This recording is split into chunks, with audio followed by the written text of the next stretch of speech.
Alors, mon prochain invité, ben, ça fait longtemps qu'on ne l'a pas vu. Je ne sais pas. T'étais-tu fâché après ce matin? Non, du tout. Hein? J'attendais l'invitation, Michel. Christian Dionne, qui est directeur général d'abord du club de golf Montmagny, mais aussi directeur général du club de hockey Décor-Mercier, de la Ligue de hockey Côte-du-Sud. Et là, on arrive parce que c'est déjà, il faut penser à la fin de la saison. Oui. Salut, Christian. Salut, Michel. Ça va bien? Oui, ça va bien, merci. En forme? Oui, très en forme. Écoute, on va d'abord parler, parce que là, dans le bulletin de sport, on parlait qu'on va honorer les joueurs dimanche. Mais tu n'es pas venu me parler de ça, mais quand même, il faut en parler un peu. Ben oui, il faut en parler un peu, c'est sûr. Moi, je trouve que le maire sera avec nous demain. On va en glisser un mot certain. On va honorer des joueurs, les Alain Côté, parce qu'on a une belle brochette de joueurs à Montmagny qui ont performé dans différentes ligues là, partout, au Québec, mais aussi un peu aux États-Unis. Alors, moi, je trouve que c'est important qu'on fasse, dans le cadre du 375e, totalement d'accord. qu'on honore ces joueurs-là. Totalement d'accord. Là, on a deux là, qui jouent dans la Ligue nationale. Là. Qui frappent à la porte. C'est ça, on a Samuel Blais qui a quand même disputé quelques matchs encore cette année dans la Ligue nationale, qui gravite beaucoup Ligue américaine, Ligue nationale. Puis on a Alex Barré-Boulay qui connaît toute une saison avec Syracuse là, dans les Ligues américaines. C'est des beaux produits, c'est des beaux talents de Montmagny. C'est une très belle initiative. Là, il y a un comité qui s'est créé là, justement pour honorer des joueurs de Magny-Montois. Je ne sais pas le nombre exact qu'il y aura de joueurs de présenter. Je pense qu'on doit en avoir pas loin d'une vingtaine. On parle d'une vingtaine, oui. Une vingtaine de joueurs. Puis nous, le Décor-Mercier, on est très fiers que ça se fasse à un de nos matchs. Notre dernier de la saison régulière, le dimanche après-midi. On est très heureux de ça. Bon. Alors, justement, tu le mentionnes, c'est le dernier match de la saison régulière. Comment tu résumes cette saison? Écoute, c'était une belle saison. C'est une belle saison. Les attentes étaient grandes et les attentes sont toujours grandes. On visait rien que moins que la première place. On vise les grands honneurs. Je m'en suis jamais caché. Suite à notre élimination en finale l'année passée, c'était ça l'objectif de début de saison. On a toujours le focus là-dessus. Là, ce week-end, on bataille là, pour le premier rang du classement général là, avec nos rivaux de toujours, les Seigneurs de la Pocatière. Donc, nous, il nous reste 2 parties. Du côté de la Pocatière, il reste un match. Donc, vendredi, on accueille le Pavage Jéricho de Saint-Jean-Port-Joli. Donc, ça devrait être un excellent match à l'Aréna de Montmagny. Et c'est un match déterminant là, pour le classement général, là, pour la première et deuxième place. Bon. L'année passée, on a quand même très bien figuré. Oui, très bien. C'est quoi la différence avec l'année passée? Là? On parle pas de séries éliminatoires, parlons de saison. Comment tu analyses la saison 2018 et la saison 2019?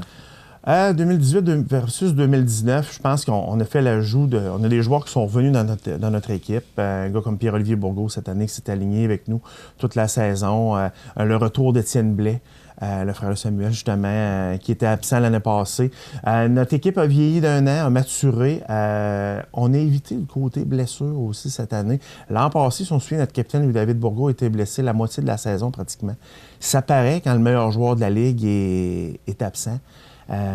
Donc, cette année, on a évité cet aspect-là. On a notre gardien de but, Derek Levette, qui nous joue toutes que des matchs de hockey.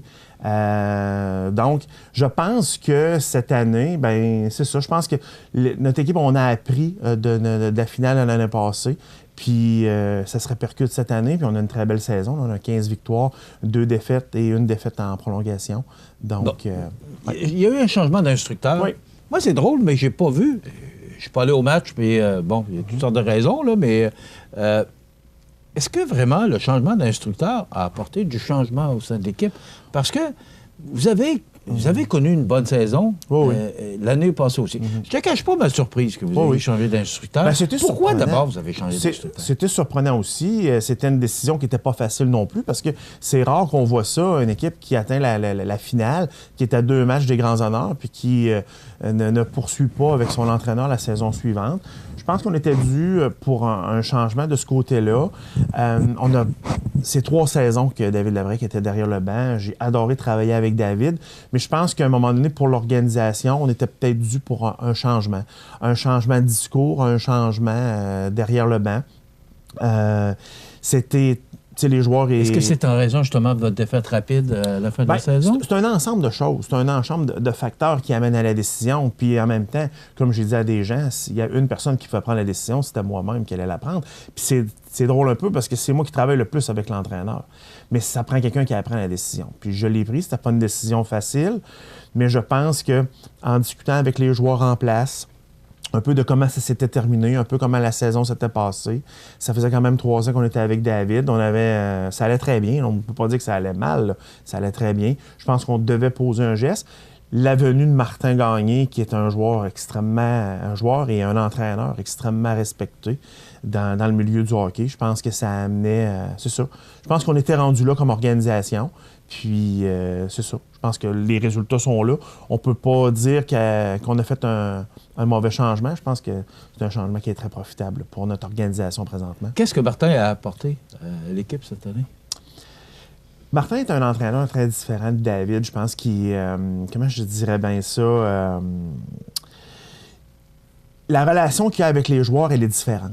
L'approche qu'il amène avec les joueurs est différente. Puis je pense que nos joueurs rendus où ils sont maintenant, ils ont quand même maturé, vieilli. Je pense qu'on devait amener un changement de philosophie d'entraîneur.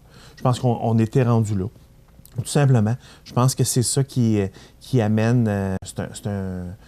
dans le fond, Martin, c'est un gagnant. C'est un gars qui déteste perdre. David aussi détestait perdre. Mais je veux dire, il y a une approche différente avec les joueurs que je pense qu'on était à ce point-là. Là, puis, ça prenait du changement. Ça prenait du changement. Puis Martin est très... Je dis pas que David ne l'était pas, mais Martin est très respecté des joueurs. Puis les joueurs apprécient beaucoup sa façon de diriger l'équipe. OK. Maintenant, les séries s'en viennent. Oui. Là, on ne jouera pas contre la Pocatière. C'est-à-dire on va jouer sûrement... ça peut arriver en séries éliminatoires, mais là, ça n'arrivera pas ce week-end, mais c'est possible que ça arrive durant les séries. Tu vois les séries éliminatoires comment? Parce que l'an passé, on le sait, vous vous êtes fait sortir quand même assez rapidement. Cette année, vous voyez ça comment? Tu parles avec ton instructeur, Martin, tu l'as dit. Vous voyez ça comment? Parce que ça joue sur la glace. C'est sûr, ça joue sur la glace. C'est cliché un peu ce que je dis. Mais ça joue toujours sur la glace, hein? Là, dépendamment où on va se finir. Est-ce qu'on va finir premier? Est-ce qu'on va finir deuxième? Ça change quoi, ça? Ça change quoi? Ça change l'adversaire de la première ronde. C'est certain que si on finit 2, on connaît déjà l'équipe qui est en 3e position. Aux autres, ça ne changera pas. C'est le Pavage Jéricho de Saint-Jean-Port-Joli. Donc, c'est sûr que si on terminait 2e, c'est le Pavage Jéricho qu'on affrontera en séries éliminatoires. Si on finit premier, là, il va y avoir la première fin de semaine des séries, c'est-à-dire le week-end prochain, c'est-à-dire le week-end du 15, 16, 17 février. Il y aura un 2-3 entre la 5e et la 4e place de notre division. C'est-à-dire actuellement 3 Pistoles et Saint-Pascal. Eux, on sait qu'ils vont s'affronter dans un 2-3. Et le gagnant va affronter la première position. OK. Donc, si c'est nous, ça sera nous à ce moment-là. Bon. Quelle équipe que tu ne voudrais pas rencontrer? La question est bizarre un peu, mais... Michel, notre bête noire, parce que là, c'est un quand peu on fait l'analyse, bon, ce sera le fun qu'eux autres pensent que nous, on ne joue pas contre eux autres. On fait des scénarios, là. Ah oui. Mais est-ce que vous avez des équipes qui vous font plus peur que d'autres? Bien, c'est certain. Pocatière, on le sait. La Pocatière, c'est un peu notre bête noire. Cette année, c'est eux qui nous ont infligé nos défaites. Il n'y a aucune autre équipe de la Ligue Côte-Sud qui nous a battus cette année. La seule équipe qui nous a battus, c'est la Pocatière. Donc, c'est un peu notre bête noire. Et on se doute bien qu'on devrait les affronter en série. Donc, est-ce que ça sera en finale de division? Bien, on espère que ça sera en finale de division, là. Donc, ça implique que les deux équipes, c'est-à-dire nous et eux, allons gagner notre première série. Mais c'est sûr qu'il va falloir commencer par notre première série. Donc, on va se concentrer là-dessus à ce moment-là. Mais c'est certain que notre bête noire dans la Ligue, présentement, c'est la Pocatière. OK. Est-ce que tu vois beaucoup de changements? On ne peut pas faire de changements dans l'alignement. Est-ce qu'il y a des choses cette année que tu n'as pas aimées, que tu aimerais peut-être repenser pour l'an prochain? Tu veux dire au sein de notre équipe ou au sein de la Ligue? Parce qu'on est en fin de saison. Là. Tu veux dire au sein de notre équipe ou au sein de la Ligue? D'abord de l'équipe, mais aussi au niveau de la Ligue. Ça serait difficile de dire que je suis mécontent de l'équipe qu'on a entre les mains. Là. On a l'équipe nos joueurs sont là, nos joueurs sont en santé. Ça serait mentir de dire que je suis pas content d'un élément avec la fiche qu'on a là. Et avec le nouvel instructeur, dont tu sembles très heureux. Là, c'est ça, on est très satisfait. Si on jouait présentement pour 500, on serait 3e, 4e dans notre division. on pourrait se dire, bon, il va falloir apporter des changements. Là. Il y a quelque chose qui ne fonctionne pas. Mais quand tu trônes au premier rang pratiquement toute la saison de la Ligue, c'est un petit peu difficile de dire que tu es mécontent de ce côté-là. Par contre, si tu me poses la question, est-ce qu'au niveau de la Ligue, je suis pleinement satisfait? La réponse va être non, parce qu'il y a beaucoup de choses qui me tracassent au sein de la Ligue. Il y a eu une équipe, la Binière, qui est arrivée cette année. Oui. Qu'est-ce que ça fait? Tu parles d'insatisfaction, là. Mais est-ce que l'arrivée de cette équipe-là, parce qu'il y a eu un changement aussi au niveau du classement, est-ce que c'est positif? Est-ce que... Bien, la venue de Binière, pour moi, c'est positif. C'est pas négatif du tout. C'est sûr que le fait d'avoir choisi de faire 2 divisions cette année, moi-même, j'étais favorable à ça. Est-ce que je reprendrais la même décision à ce moment-ci? Peut-être pas nécessairement. Il y a des équipes qu'on n'a pas vues, ou pratiquement pas vues cette année. Là, on est rendu qu'on a 2 divisions à l'intérieur de la même ligue et on dirait quasiment qu'on a 2 ligues différentes. Et puis, ce que ça fait, c'est que une équipe que tu n'affrontes pas souvent, à un moment donné, ils se détachent des problèmes. Tu sais, dans notre division, on a peut-être certains problèmes. Dans leur division, ils ont peut-être certains problèmes. C'est qu'à un moment donné, on se détache des problèmes des autres. C'est de... Tu sais, mettons que j'ai un imbroglio avec la Pocatière. Mettons, peu importe le pourquoi. C'est pas le cas, là, mais c'est un exemple. C'est pas le cas, c'est un exemple. Mais peut-être que l'équipe de Lobinière puis de Saint-Damien, qu'on a pratiquement... On n'a pas vu cette année, eux sont détachés de ça. Nous autres, on a un problème, nous autres... Mais comme ils ne nous affrontent pas, puis en série encore moins, parce qu'on va détailler dans nos divisions, la seule équipe de notre division qui va affronter une équipe de l'autre, c'est en finale. Là. C'est là que ça va se croiser. Là. Fait que, tu sais, veux pas, ils sont un peu détachés des problèmes. Puis c'est un peu la même chose pour nous autres. Tu sais, s'il y a un imbroglio entre Saint-Charles et Saint-Damien, bien, on les affronte une fois en saison. Fait qu'on est des fois, on est un peu loin de leur réalité. C'est un peu ça que j'ai trouvé cette année difficile, c'est qu'à un moment donné, on se détache des autres équipes. Tandis que si on était à un classement général, puis peut-être qu'on l'aurait moins vécu, cette distance-là. Mais encore là, on verra. Est-ce qu'on peut dire que dans la Ligue, il y a le côté Est et le côté Ouest? Parce qu'il y a Sainte-Marie-de-Beauce qui est quand même loin de nous. Bien, c'est ça. Là. C'est un peu ça là, qu'on a vécu. Tu sais, dans le fond, on a voté pour des divisions pour favoriser des rivalités, puis les voir plus souvent. Ça, c'est très bien. Mais à un moment donné, ce que ça fait, c'est que des fois, il y a des problèmes dans des équipes. Puis là, bien, le fait de ne pas les affronter, bien, ça nous amène à dire, bon, ben, tu sais, c'est pas grave. Est-ce que le président de la Ligue vous consulte? Oui, il nous consulte. Oui, on parle régulièrement au président, que ce soit moi, que ce soit d'autres gouverneurs. Là. Mais il y aura des décisions à reprendre par rapport à ça. Là. Moi, c'est un problème que j'ai vu cette année, mais l'année prochaine, on verra comment les gouverneurs vont se pencher. Là. C'est sûr que c'est une première aussi. Il y a, c'est une première. Des améliorations à apporter. Bien, c'est ça. Là, on avait une 9e équipe. On s'est dit, bon, l'année passée, si on se souvient, on était 8 équipes. Il y avait eu un vote qui avait été demandé pour des divisions. Ça avait été refusé par la majorité des gouverneurs. Cette année, c'était différent. Puis l'année passée, on ne se cachera pas pourquoi ça avait été refusé, c'est que c'est nous qui allions du côté du côté ouest, et non du côté est.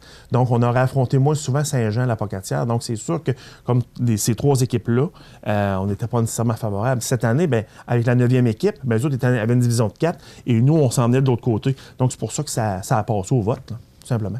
On va s'arrêter quelques instants. Oui. On va faire une pause. Christian, on revient avec notre invité Christian Dionne. On va parler du hockey en général, parce qu'il y a l'arrivée de l'Everest cette année. Les Canadiens qui sont là, qui ont de la difficulté cette année aussi. Fait qu'on va jaser un peu avec ces sujets-là avec notre invité dans quelques instants. On revient avec Christian Dionne après la pause. On revient avec notre invité Christian Dionne. Christian, cette année, l'Everest Côte-Sud, la Ligue Junior 3A qui a fait son arrivée à Montmagny, comment s'est déroulé? Bon, tout le monde était inquiet, puis quand on a entendu parler de l'arrivée, il y a eu des gens qui étaient... qui ont monté aux barricades, permettez-moi l'expression.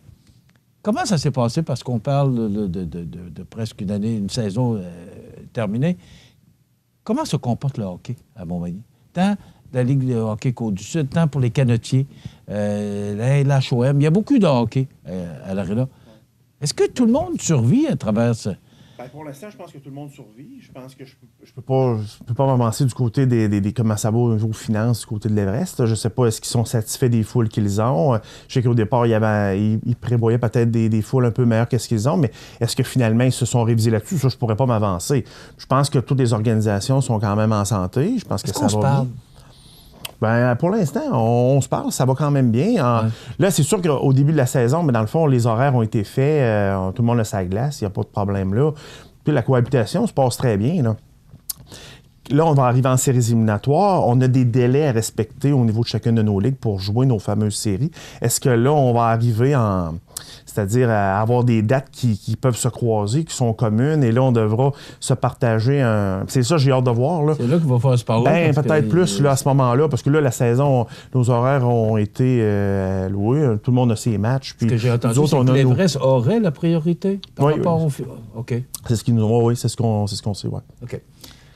Comment se comporte financièrement le club du Décor Mercier avec justement l'arrivée de l'Everest? Puis bon, vous étiez en santé financière, en bonne santé financière. Ben, comment ça va? Je ne dirais pas en bonne santé financière, en santé, oui.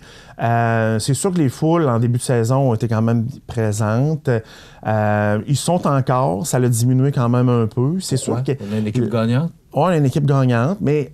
C'est sûr que des fois, il y a eu des matchs où on a eu un peu moins de gens. Puis des fois, il y a beaucoup de choses aussi. Il n'y a pas juste le hockey dans la vie, il y a bien d'autres activités à faire. Puis c'est ça. On a peut-être eu un petit peu moins de personnes à nos matchs là, dans les derniers temps. Mais en tout cas, moi, je crois que ce week-end, on a un bon week-end de hockey. Là. Vendredi, comme je disais, avec le Pavage Jéricho qui est en ville. Ça fait un mois qu'on n'a pas joué à l'Arena de Montmagny. Donc, vendredi, je m'attends à une de nos bonnes foules cette année, si c'est pas la meilleure foule de la saison. Et dimanche aussi, avec l'événement. Dimanche, avec l'événement parce que je vous annonce, c'est vers 13h30 à peu près. Oui, c'est ça. Peut-être arriver vers 13h15, là, pour être certain, mais on veut honorer une vingtaine de joueurs là, qui ont joué, et c'est juste avant le match du Décor Mercier. Donc je m'attends que dimanche, c'est ça, je m'attends que dimanche, il y a quand même encore une fois une bonne foule. Donc, ça devrait être des bonnes foules ce week-end.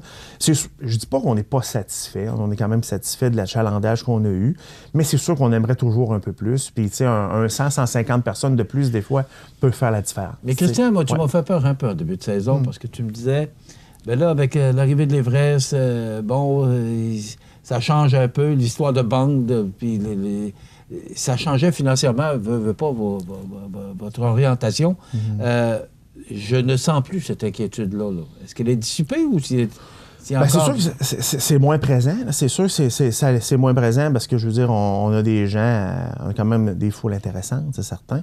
Mais on va voir à la fin. Intéressant, tu parles de quoi, Christian? On roule autour de 450, 500. C'est sûr que j'aimerais mieux dire qu'on roule à 600 de moyenne, là, mais pour l'instant, c'est sûr que c'est peut-être un petit peu en bas de ça. Mais on verra à la fin de la saison comment ça ira. C'est sûr qu'on mise beaucoup tout le temps. Les équipes seniors, Michel, on ne sort pas de cachette qu'on mise tout le temps beaucoup sur les séries pour un petit peu... renflouer les coffres parce que en saison régulière, puis je prends dans le temps aussi des sentinelles, j'étais dans l'organisation des sentinelles, souvent en saison régulière, des fois on avait des foules un petit peu plus moyennes, un petit peu, mais quand venait le temps des séries, ben là, l'aréna se peuplait beaucoup plus, t'sais. Fait que c'est un peu de même que je le vois, là, je me dis, attendons de voir les séries, puis là, on pourra se reparler, on fera le bilan à la toute fin, là. Puis on verra qu'est-ce qui advient de ça. Il reste une soixantaine de secondes. Tu es directeur général du club de golf Montmagny. Ça a été une bonne saison?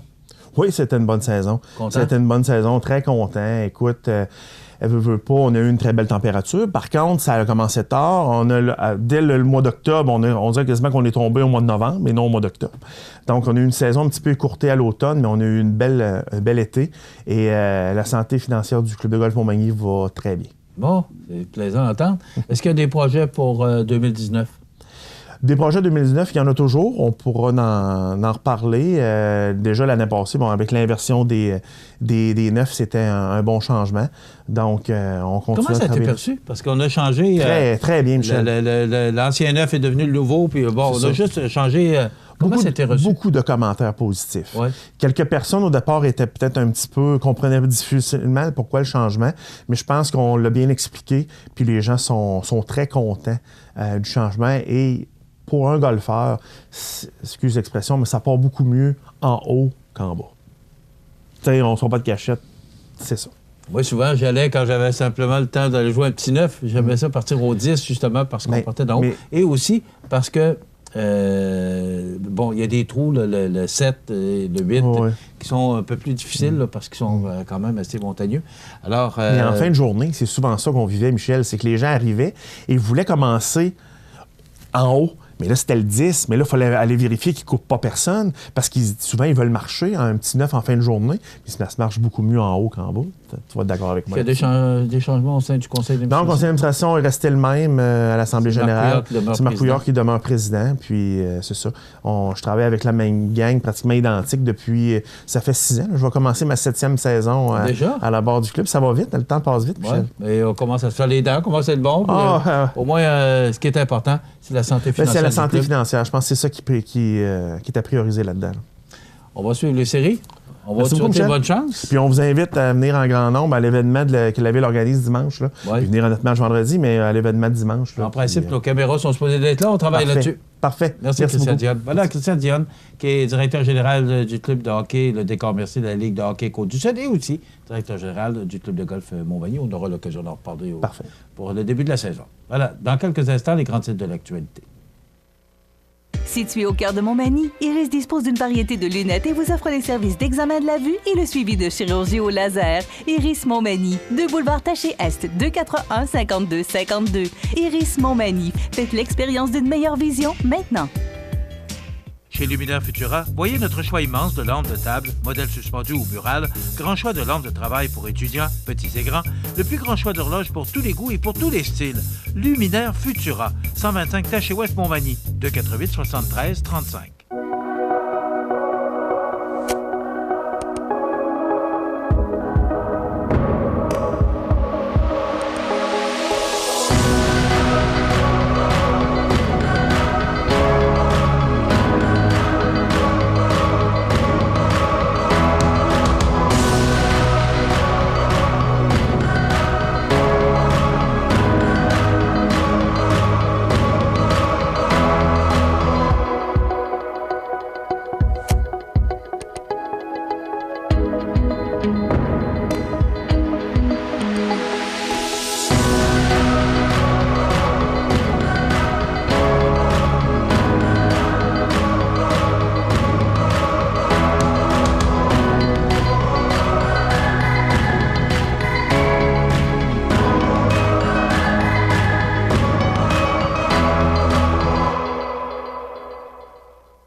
Regardez cmatv.ca.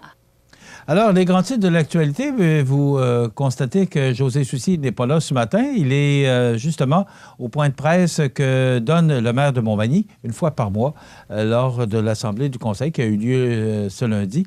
Alors, le maire qui donne son point de presse aujourd'hui, donc les journalistes de tous les médias sont invités à ce point de presse. Alors, voilà pourquoi José est absent ce matin. Donc, dans l'actualité, particulièrement l'actualité locale, 25 655 $ amassés au souper bénéfice de la Fondation de l'Hôtel-Dieu de Montmagny. On a quelques images. Je vous avais promis qu'on vous montrerait des images, justement, de cet événement. Et je veux saluer, justement, le groupe Tandem qui ont su faire danser les gens de la région. Écoutez, c'est 387 personnes qui ont assisté à ce souper grandiose, plusieurs services. On a très bien mangé, les gens se sont amusés. Je veux féliciter Monsieur le Président, Justin Lepage, et toute son équipe, Nicole Jean, entre autres, de la Fondation, qui, à chaque année, nous offre un souper vraiment haut en couleur et qui permet d'amasser de l'argent pour notre fondation qui est si importante. Donc, 25 655 $ amassés lors de ce souper qui s'est déroulé samedi dernier à Montmagny. C'était à l'école Cazot. Donc, bravo. J'étais là et j'ai apprécié. Et j'ai demandé un peu à tout le monde comment les gens avaient trouvé ce souper-là. Tout le monde me disait très bien, on a bien aimé ça.